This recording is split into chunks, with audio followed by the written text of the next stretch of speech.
Good evening. I'm Eddie Muller, your host for TCM's Summer of Darkness. Friday nights this June and July, I'm bringing you along on some of my favorite trips to the dark side.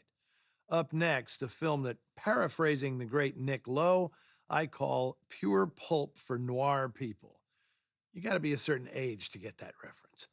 From Eagle Lion Pictures in 1948, Dennis O'Keefe, Claire Trevor, and Marcia Hunt star in Raw Deal.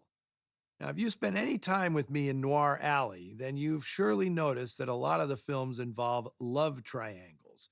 Some hard-boiled, morally dubious guy competes with a charming but psychotic bad guy for the love of a duplicitous woman who will probably end up destroying them both.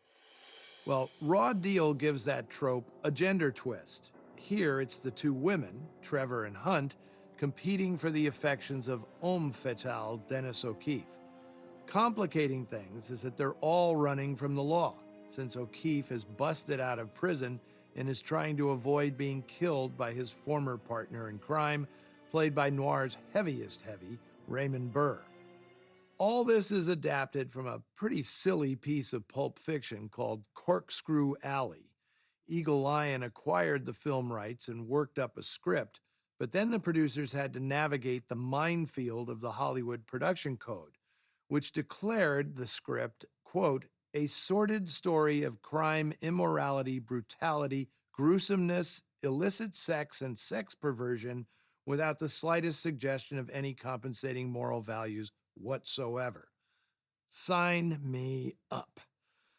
Well, notes like that could have been the kiss of death for some projects, but Eagle Lion's production chief, Brian Foy, and independent producer Eddie Small were shrewd operators. They offered a job to Joseph Breen Jr., son of the man who ran the Production Code Administration. Jr. became a story editor at Eagle Lion, and one of his chores was to personally assure his father that the script of Raw Deal would be changed to accommodate all of the PCA's objections. Then the producers went ahead and made precisely the picture they wanted with no changes. And here it is, featuring some of the most inventive and evocative work ever from director Anthony Mann and cinematographer John Alton. Raw Deal.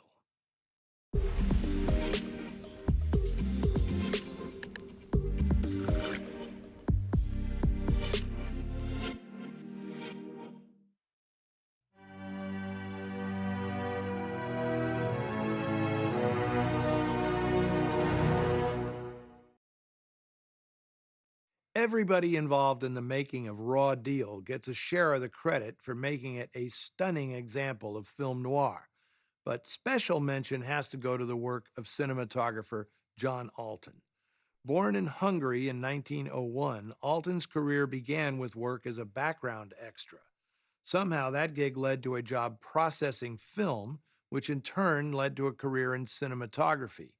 In the 1930s, Alton worked in Europe, Argentina, and Hollywood, where in 1938 at Columbia, he made the film he called his personal favorite, a Spanish-language musical called La Vida Bohemia. A few years later, Alton found himself in demand, thanks to the noir movement, which helped establish him as one of the most efficient DPs in the business. He preferred working for smaller studios, where there was less bureaucracy and more direct control. Alton worked with small crews and was exceptionally well prepared, which allowed them to work quickly, getting the maximum number of shots out of a workday, a valuable contribution to low-budget productions. And despite his craftsmanship, Alton ruffled a lot of feathers during his career, which probably explains why he only received a single Academy Award nomination for shooting the ballet sequence in An American in Paris, which he won, by the way. Kind of ironic, since Alton is considered a master of black and white cinematography. Alton was never a comfortable fit in the studio system, and in the mid-1960s, after a bad experience shooting Birdman of Alcatraz, he quit the business, opting to spend his time painting and traveling the world with his wife.